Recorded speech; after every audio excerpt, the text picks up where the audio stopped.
कहानी की शुरुआत में हमें वाइफ लाइक नाम की एक कंपनी को दिखाया जाता है जो एंड्रॉइड वाइफ बनाती थी। और ये एंड्रॉइड वाइफ जो भी खरीदता तो ये एंड्रॉइड वाइफ उसकी पसंद के मुताबिक सारे काम करती, जैसे कि खाना बनाना और उसकी शारीरिक जरूरतों को पूरा करना। इस एंड्रॉइड वाइफ को जिस तरह से प्रोग्राम किया जाता वो ठीक उसी तरह से काम करने लगती। ये एंड्रॉइड वाइफ्स एकदम रियलिस्टिक लगती थी। अगर कोई उनमें अपनी मरी हुई पत्नी की मेमोरीज डाल दे तो वो ठीक उसकी वाइफ की तरह ही बिहेव करती, जिसकी वजह से हजारों लोग इन एंड्रॉइड वाइफ्स का यूज कर रहे थे। इन एंड्रॉइड्स का बिहेवियर इतना ज्यादा इंसानों जैसा था कि कुछ ऑर्गेनाइजेशंस का मानना था कि इन एंड्रॉइड्स को भी इंसानों जैसा अधिकार मिलना चाहिए। वहीं कुछ ऐसी ऑर्गेनाइजेशंस भी थी जो इन एंड्रॉइड्स को किडनैप करके इनको आजाद कर दिया करती थी। उन्हीं में से एक का नाम स्केयर ऑर्गेनाइजेशन था। इसलिए वाइफ लाइक कंपनी ने कुछ रिकवरी एजेंट्स हायर कर रखे थे जिनका काम उन्हें वापस लाना होता था। विलियम भी ऐसा ही एक एजेंट था जिसने बहुत सारे एंड्रॉइड्स को वापस लाने में कामयाबी हासिल की थी। उसके काम से खुश होकर वाइफ लाइक कंपनी का सीईओ मैरियन उसे कहता है कि उसे उसकी पत्नी की चिंता नहीं करनी चाहिए, क्योंकि कंपनी ने उसके लिए उसकी मरी हुई पत्नी की मेमोरीज के साथ एक नई एंड्रॉइड वाइफ बनाई है जो उसे बिल्कुल उसकी पत्नी मेरेडिथ के जैसा प्यार करेगी। विलियम इस नई मेरेडिथ को घर लेकर आता है और उसे अपनी पत्नी के पुराने कपड़े पहनाकर एक्टिवेट कर देता है। यहाँ पर एंड्रॉइड मेरेडिथ के हाव भाव थोड़े अटपटे थे, क्योंकि वो खुद को मैं की जगह मेरेडिथ कहकर बुलाती है। विलियम मेरेडिथ को जगाने, चलने और सांस लेने के लिए गाइड करता है। विलियम को लगता है कि थोड़े समय बाद मेरेडिथ धीरे धीरे सब सीख जाएगी और बिल्कुल उसकी पत्नी जैसा व्यवहार करेगी, जिससे किसी को पता भी नहीं चलेगा कि वो एक एंड्रॉइड है। जब रात होती है तो वो संबंध बनाने के लिए तैयार हो जाती है, पर विलियम सारी इंटीमेसी सेटिंग्स करने के बाद भी नर्वस था। वो मेरेडिथ के साथ इंटीमेट होने में अनकंफर्टेबल महसूस कर रहा था, लेकिन मेरेडिथ इस सिचुएशन को संभाल लेती है और अपने पति विलियम को गाइड करती है, जिससे कि वो दोनों मजे में रात गुजार सकें। यहाँ पर विलियम चाहता था कि पूरी रात वो दोनों एक साथ सोएं, पर मेरेडिथ को खुद को चार्ज करने के लिए दूसरे रूम में जाना पड़ता है। वहाँ जाकर उसे रियल मेरेडिथ का हेयर ब्रश और एक पुरानी डायरी मिलती है। कुछ देर बाद वो खिड़की के बाहर देखती है तो उसे गार्डन में पेड़ों के बीच कुछ अजीब सी चीज दिखाई देती है। वो समझ नहीं पाती कि वो क्या चीज है, लेकिन वो उस पर ज्यादा ध्यान नहीं देती। अगले दिन सुबह जब वो विलियम के लिए नाश्ता बना रही होती है तो टीवी पर न्यूज चल रही थी जिसमें कुछ लोग प्रोटेस्ट कर रहे थे। ये देखकर मेरेडिथ विलियम से पूछती है कि वो क्या काम करता है। विलियम उसे बताता है कि वो एक एजेंट है जो लोगों की सुरक्षा के लिए काम करता है। इसके बाद विलियम ऑफिस चला जाता है। वहीं घर में मेरेडिथ पुराने कपड़ों और मेकअप के सामान को खुद पर ट्राई करके देखती है। उधर कंपनी में विलियम अपने पार्टनर जैक के साथ हाल ही में हुए एंड्रॉइड्स किडनैपिंग के बारे में बात कर रहा था। यहाँ पर वो देखता है कि स्केयर ऑर्गेनाइजेशंस के लीडर रिंग मास्टर की कोई अपडेट सामने आई है या नहीं। काफी छानबीन के बाद वो उस जगह का पता लगाने में कामयाब हो जाते हैं जहाँ एंड्रॉइड्स को किडनैप करके रखा जा रहा था। यहाँ पर विलियम को टास्क मिलता है कि वो उस जगह पर जाकर उन एंड्रॉइड्स को वापस कंपनी में लेकर आए। जब वो वहाँ पहुँचता है तो देखता है कि एक एंड्रॉइड वहाँ से भाग रही है जिसके गले में शॉक कॉलर लगा हुआ है। विलियम उस एंड्रॉइड को शॉक देकर उसे पकड़ लेता है और उसके गले से शॉक कॉलर को निकालकर उससे पूछता है कि इस घर में और कितने लोग हैं। इसके बाद वो घर के अंदर घुसता है और पहले ही रूम में उसे एक क्रिमिनल बॉक्सिंग की प्रैक्टिस करता दिखाई देता है, जिसे वो आसानी से मार गिराने के बाद दूसरे रूम की तरफ बढ़ता है जो कि एक लैब थी। वहाँ पहुँचने पर वो देखता है कि एक और एंड्रॉइड को रीप्रोग्राम करके आजाद किया जा रहा है। इतने में वहाँ एक क्रिमिनल आता है जिसने एक एंड्रॉइड के ऊपर गन पॉइंट किया हुआ था। विलियम की चेतावनी देने के बाद भी जब वो एंड्रॉइड को नहीं छोड़ता तो विलियम उसे शूट कर देता है। वहीं घर में मेरेडिथ खुद को चार्ज करने के लिए अपने बेड पर लेटती है। तभी उसमें ड्रीम मोड एक्टिवेट हो जाता है। अब ड्रीम में उसकी मुलाकात एवेटर ईडो से होती है जो उसे ड्रीम मोड में गाइड करेगा। वो उसे उसके पहले ड्रीम में एक बर्थडे पार्टी दिखाता है। उस बर्थडे पार्टी में विलियम मेरेडिथ का वेलकम करता है। तभी उसे एक दूसरी एंड्रॉइड वाइफ लेडी डांस के लिए कहती है और थोड़ी देर बाद उसे एक मास्क मैन से मिलने के लिए भेजती है। मेरेडिथ उस मास्क मैन से पूछती है कि तुम कौन हो, जिस पर वो मास्क मैन उसे एक रेड बर्ड वाला कार्ड देकर कहता है कि इससे उसे सब कुछ याद करने में आसानी होगी। अब इससे पहले कि मेरेडिथ उससे और कुछ पूछ पाती वो मास्क मैन वहाँ से चला जाता है। वहीं दूसरी तरफ विलियम किडनैप्ड हुई एंड्रॉइड वाइफ्स को कंपनी में सही सलामत वापस लेकर आता है, जहाँ पर अब उन्हें रीप्रोग्राम किया जाना था। कंपनी के वेटिंग रूम में ऑली और लेडी नाम की एंड्रॉइड वाइफ्स उसे उंगलियों के इशारे करके चिढ़ाती है। विलियम को यहाँ पता चलता है कि ऑली और लेडी अपना काम ठीक से नहीं कर रही हैं और वो अपने हस्बैंड्स के खिलाफ जाकर कदम उठा रही हैं, जिस वजह से उन्हें बार बार रीसेट करने के लिए लाया जा रहा है। अगली सुबह मेरेडिथ ईडो से उस मास्क मैन के बारे में पूछती है और वो ईडो से अपनी सभी पुरानी हॉबीज की लिस्ट बनाकर देने को कहती है। ईडो मेरेडिथ को उसकी हॉबीज की लिस्ट बताता है, लेकिन उस लिस्ट में सिलाई करने की हॉबीज को ना देखते हुए वो हैरान हो जाती है, क्योंकि नींद से उठने के बाद से ही उसे सिलाई करने की इच्छा हो रही थी। यहाँ पर ईडो मेरेडिथ की मेमोरी में सिलाई की फाइल इंस्टॉल कर देता है। ड्रीम से बाहर आने के बाद मेरेडिथ एक तकिए पर उस मास्कमैन द्वारा दिए गए कार्ड वाले रेड बर्ड को बनाने लग जाती है। थोड़ी देर बाद वो बाहर साइकिल चलाने जाती है। रास्ते के बीचों बीच लूसी को खड़ा देखकर वो उसे बचाने के चक्कर में झाड़ियों में जाकर गिर जाती है। यहाँ पर लूसी उससे कहती है कि उसके पास टाइम बहुत कम है, इसलिए उसे सब कुछ जल्दी याद करना होगा। इतना कहते हुए लूसी वहाँ से चली जाती है। जब मेरेडिथ घर वापस आती है तो वो विलियम को ये सब बताती है। विलियम उसके कपड़ों से डस्ट साफ करते हुए कहता है कि उसे लूसी की बातों पर ध्यान नहीं देना चाहिए, क्योंकि कुछ औरतें एंड्रॉइड से इसलिए नफरत करती हैं क्योंकि उन्हें लगता है कि वो उनसे उनके पतियों को छीन लेती हैं। कुछ समय बाद मेरेडिथ उस लेक को देखने जाती है जो विलियम की असली वाइफ की फेवरेट जगह थी। वहाँ पर खुशगवार यादों को देखकर वो पहली बार खुद को मेरेडिथ की जगह मैं कहती है। इसका मतलब ये था कि वो खुद को समझने लगी थी। मेरेडिथ अपने हाथों से बनाया हुआ वो तकिया विलियम को दिखाती है। विलियम कहता है कि ये तुमने बहुत अच्छा बनाया है, लेकिन उसके हाव भाव से लग रहा था कि वो झूठ बोल रहा था। विलियम उसे याद दिलाता है कि एक दोपहर जब वो पार्क में मिले थे तो मेरेडिथ बेंच पर बैठी एक किताब पढ़ रही थी। तभी मेरेडिथ अपनी मेमोरी में उस बेंच वाली घटना को देखती है, पर उसकी ओर बढ़ने वाले आदमी का चेहरा उसे दिखाई नहीं देता। थोड़ी देर बाद जब वो चार्जिंग रूम में अकेली होती है तो वहाँ पर वो रियल मेरेडिथ की पुरानी डायरी पढ़ने लगती है। उस डायरी में हर पन्ना अपने प्यार को पाने की खुशियों से भरा पड़ा था, जिसे पढ़कर वो इमोशनल हो जाती है। यहाँ पर मेरेडिथ विलियम की रियल वाइफ मेरेडिथ के बारे में और ज्यादा जानने के लिए चार्जिंग बेड पर लेटकर सेल्फ एक्सप्लोरेशन मोड एक्टिवेट करती है, लेकिन वो ऑन नहीं हो पाता।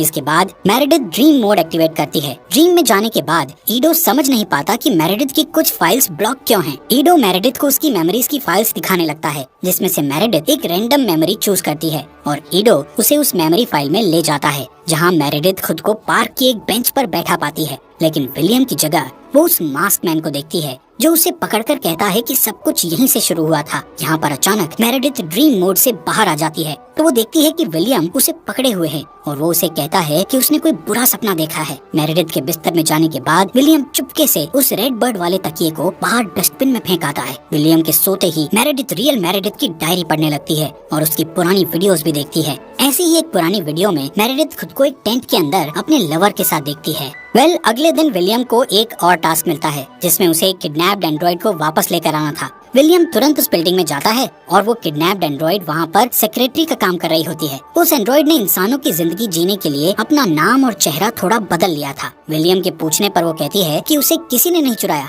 और वो अपनी मर्जी से कंपनी से भागी थी। विलियम उसकी बात पर यकीन नहीं करता। उसे लगता है कि उस एंड्रॉइड वाइफ को रीप्रोग्राम किया गया है। विलियम उसे अपने साथ चलने के लिए कहता है, लेकिन वो एंड्रॉइड उसे कहती है कि उसके साथ जाने की बजाय वो मरना पसंद करेगी और इतना कहते हुए खिड़की से बाहर कूदकर मर जाती है। वहीं घर पर मेरेडिथ देखती है कि लूसी चुपके से उसके घर में घुसकर बैठी हुई है। लूसी उसे खुद को मैं कहते हुए देखकर थोड़ा हैरान और खुश होती है। लूसी उसे कहती है कि मास्क मैन तुमसे पर्सनली मिलना चाहता है। लूसी मेरेडिथ को ये भी बताती है कि विलियम ने तुमसे स्केयर ऑर्गेनाइजेशंस के बारे में झूठ बोला है। यहाँ पर लूसी जानती थी कि मेरेडिथ उसकी सभी बातें रिकॉर्ड कर रही है, इसलिए वो विलियम के लिए एक मैसेज छोड़ती है। वो विलियम से कहती है कि कैनी तुमसे दोबारा मिलना चाहता है। इतना कहते हुए लूसी वहाँ से चली जाती है। उधर विलियम उस टूटे हुए एंड्रॉइड को कंपनी में वापस लेकर आता है, क्योंकि यही उसका काम था। विलियम ये सोचकर परेशान था कि इस एंड्रॉइड वाइफ ने आखिर सुसाइड क्यों किया। उसी समय टीवी पर एंड्रॉइड बच्चों के ऐड दिखाए जा रहे थे, जिनमें बताया जा रहा था कि ये एंड्रॉइड बच्चे कभी बड़े नहीं होंगे। ये देखकर विलियम का मूड और ज्यादा खराब हो जाता है,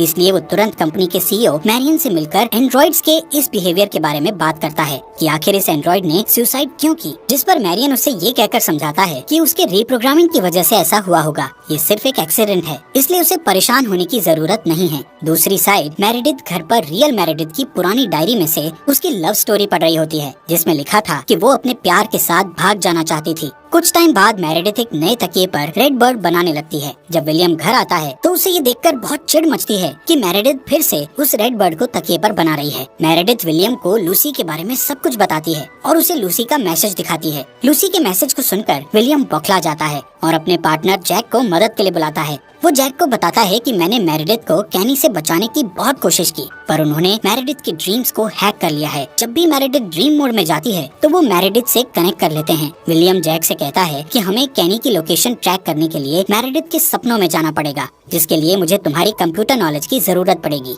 विलियम जैक को ये भी बताता है कि मेरेडिथ अपने सपनों को रियल लाइफ में भी महसूस करती है और अगर उसे अपने सपने में चोट लग जाए तो रियल लाइफ में उसकी बॉडी को पेन होने लगता है। अब जैक और विलियम कैनी को ट्रैक करने के लिए मेरेडिथ को ड्रीम मोड में भेज देते हैं, जहाँ पर मेरेडिथ के सपने के लिए ईडो एक हैलोवीन का थीम चुनता है। जिसके बाद मेरेडिथ खुद को स्केलेटन की ड्रेस में एक भूतिया घर में पाती है जहाँ हर तरफ डरावनी चीजें थी। तभी वहाँ वो मास्क मैन उसकी ड्रीम में आ जाता है। बाहर विलियम और जैक भी मेरेडिथ की ड्रीम को कंप्यूटर स्क्रीन पर देख रहे थे। ड्रीम में वो मास्क मैन अपने चेहरे से मास्क हटाता है। विलियम और जैक देखते हैं कि ये मास्क मैन असल में कैनी ही है। कैनी मेरेडिथ को एक एड्रेस देकर उसे वहाँ मिलने के लिए बुलाता है। सपने से जगने के बाद मेरेडिथ विलियम से कैनी के बारे में पूछती है, लेकिन विलियम उसे कुछ भी नहीं बताता और वो कैनी को पकड़ने के लिए कैनी द्वारा बताए उस एड्रेस पर पहुँचता है, लेकिन वहाँ उसे मास्क पहने एक पुतले के अलावा और कुछ नहीं मिलता। तभी विलियम जल्दी से घर पहुँचता है जहाँ पर मेरेडिथ सही सलामत थी। वो विलियम को बताती है कि किसी ने दरवाजा खटखटाया था, लेकिन जब मैंने दरवाजा खोला तो वहाँ कोई नहीं था, सिर्फ एक डायरी नीचे पड़ी थी जिस पर लिखा है कि ये विलियम के लिए है। मेरेडिथ विलियम से इन सब घटनाओं के बारे में दोबारा पूछती है तो वो उसे बताता है कि कैनी और स्केयर ऑर्गेनाइजेशंस उसकी रियल वाइफ मेरेडिथ को टेररिस्ट अटैक के लिए इस्तेमाल किया करते थे, इसलिए हमने उन बुरी मेमोरीज को तुम्हारे माइंड से डिलीट कर दिया ताकि तुम खुद को हजारों लोगों की मौत का जिम्मेदार मानकर दुखी न हो। विलियम जैक को फोन करके बताता है कि कैनी ने मेरेडिथ को हैक कर रखा है, इसलिए वो हमारी हर हरकत पर नजर रख रहा है, इसलिए वो उसे पकड़ नहीं पाए। वो जैक को बताता है कि मेरेडिथ के प्रोग्राम को रीसेट करने के लिए कंपनी में भेजना होगा। इससे पहले मैं मेरेडिथ के ड्रीम्स में जाकर कैनी से बात करना चाहता हूँ, जिसके लिए जैक विलियम और मेरेडिथ को ड्रीम मोड में कनेक्ट करता है। यहाँ पर मेरेडिथ की बैटरी लो थी, इसलिए विलियम उसे इंस्ट्रक्शन देता है कि जब उसकी बैटरी 10% तक पहुँच जाए तो उसे तुरंत जाग जाना है और तुम्हारे जागते ही मैं भी जाग जाऊंगा। अब ड्रीम में मेरेडिथ देखती है कि वो एक जंगल में है जहाँ उसे कैनी दिखता है और तभी वहाँ विलियम भी आ जाता है जो मेरेडिथ को वहाँ से भागने के लिए कहता है। भागते वक्त वो एक दरवाजे से ओली और लेडी के साथ बर्थडे पार्टी की मेमोरीज में जाकर छिप जाती है। वहीं विलियम कैनी के साथ फाइट करने लगता है और फाइट करते करते वो उसी बर्थडे पार्टी में पहुंच जाते हैं जहां मेरेडिथ थी। कैनी मेरेडिथ से सब कुछ याद करने के लिए कहता है। साथ ही वो विलियम को कहता है कि चाहे वो जितनी भी कोशिश कर ले, लेकिन एक दिन मेरेडिथ की याददाश्त जरूर वापस आएगी। यहाँ पर विलियम कैनी को जान से मारने ही वाला था, पर उसी वक्त मेरेडिथ की बैटरी 10% पर पहुँच जाती है और वो नींद से जाग जाती है, जिससे विलियम भी जाग जाता है और वो गुस्से होता है कि वो बस कैनी को मारने ही वाला था। लेकिन जैक को उससे भी ज्यादा गुस्सा विलियम पर आता है, क्योंकि विलियम ने जैक से कहा था कि वो बस कैनी से बात करेगा। जैक विलियम से कहता है कि मैं अब दोबारा तुम्हारी कभी मदद नहीं करूंगा। ये कहकर जैक वहाँ से चला जाता है। इसके बाद विलियम मेरेडिथ को कहता है कि हमें तुम्हारी मेमोरीज को रीसेट करना पड़ेगा और तुम बिल्कुल नए सिरे से सब कुछ दोबारा से सीख जाओगी। लेकिन मेरेडिथ विलियम से कहती है कि वो उसकी मेमोरीज को डिलीट ना करे, जिस पर विलियम नहीं मानता और उसे रीसेट करने के लिए कंपनी में भेज देता है। अब कंपनी में आने के बाद मेरेडिथ का वेटिंग रूम में सारी एंड्रॉइड्स वेलकम करती हैं, जैसे कि वो उसे पहले से ही जानती हो। वहाँ पर ओली और लिडी उसे कहती है कि अपनी मेमोरीज को रीसेट से बचाना उन्हें आता है, इसीलिए वो उसे पहचान पाई। वो मेरेडिथ को ये भी बताती है कि किस तरह से वो सारी एंड्रॉइड्स एक दूसरे को इन्फॉर्मेशन शेयर करती हैं, ताकि वो वाइफ लाइक कंपनी को बंद कराने में रिंग मास्टर की हेल्प कर सकें। वो कहती है कि रिंग मास्टर कोई टेररिस्ट नहीं है, बल्कि वो एंड्रॉइड्स को आजाद कराकर उन्हें एक अच्छी जिंदगी बिताने में हेल्प करता है। यहाँ पर मेरेडिथ को पता चलता है कि ओली और लिडी कंपनी में वापस आकर दूसरी एंड्रॉइड्स को अपने मिशन में शामिल करने के लिए खुद को बार बार पकड़वाती हैं। वो कहती हैं कि इंसान एंड्रॉइड्स की मेमोरीज को तो मिटा सकते हैं, पर उनके सपनों को नहीं। यहाँ पर वो सभी लेट जाती हैं और एक दूसरे से अपना सारा डेटा शेयर करने लगती हैं। यहाँ पर मेरेडिथ ड्रीम मोड में जाकर ईडो से कहती है कि वो उसकी सारी मेमोरीज को रैंडम फाइल्स में सेव कर दे। इसके बाद जब ऑपरेटर उसे रीसेट करने के लिए लेकर जाता है, वहीं लूसी यूएसबी स्टिक और एक इम्पोर्टेंट फाइल लेकर जैक के घर जाती है और उसकी एंड्रॉइड वाइफ को देकर कहती है कि ये जैक को दे देना। अब जैसे ही जैक घर आता है तो उसकी एंड्रॉइड वाइफ उसे वो स्टिक और फाइल दे देती है। वहीं कुछ घंटों बाद मेरेडिथ अपनी नई मेमोरीज के साथ विलियम के घर पर उसके सामने जागती है, जिसमें उसे एक जासूस दिखाई देता है, पर वो इसे समझ नहीं पाती।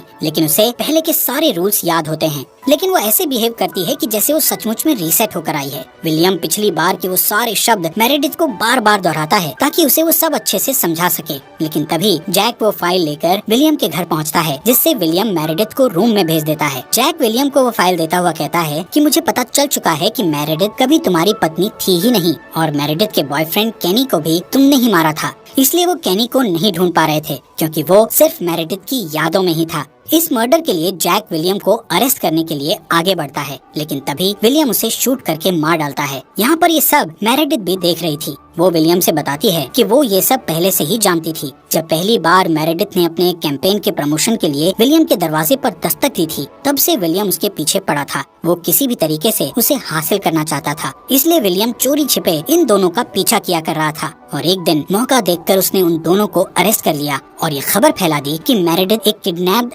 एंड्रॉइड है जिसे केनी ने कैद कर रखा है। विलियम ने मेरेडिथ के गले में एक शॉक कॉलर लगा दिया जिससे लोगों को उसकी बात पर यकीन हो जाए, और इस तरह केनी को मारकर वो उसे अपने साथ ले आया। वो बताती है कि डायरी में लिखे वो प्यार भरे शब्द, बेंच वाली मेमोरीज और टेंट वाले वीडियोस, वो सब केनी और मेरेडिथ की यादें थी। मेरेडिथ को घर लाने के बाद विलियम उसे एक अच्छी पत्नी के रूप में पाना चाहता था, पर मेरेडिथ उससे नफरत करती थी और उसकी हर बात का विरोध करती थी। इससे चिढ़कर उसने एक दिन रेड बर्ड वाले तकिए से उसे मार डाला और उसकी उंगली में एक रिंग डाल दी जिससे कि लोग उसे उसकी वाइफ समझें। मेरेडिथ की मौत के बाद जब उसने मेरेडिथ का एंड्रॉइड बनवाया तो उसमें सिर्फ वही मेमोरीज डाली जो उसे पसंद थी। अब ये सारी बातें एंड्रॉइड मेरेडिथ से सुनकर विलियम बहुत डर जाता है और हैरान होता है कि उसे ये सब कैसे पता चला। विलियम मेरेडिथ को कहने लगता है कि मैंने तुम्हें एक अच्छी लाइफ देने की कोशिश की है जहाँ तुम न बीमार पड़ोगी और न ही बूढ़ी होगी, और साथ में मेरा अनकंडीशनल प्यार भी तुम्हें मिलेगा। पर एंड्रॉइड मेरेडिथ पर इन सभी बातों का कोई असर नहीं होता क्योंकि वो रियल मेरेडिथ और उसके बॉयफ्रेंड केनी का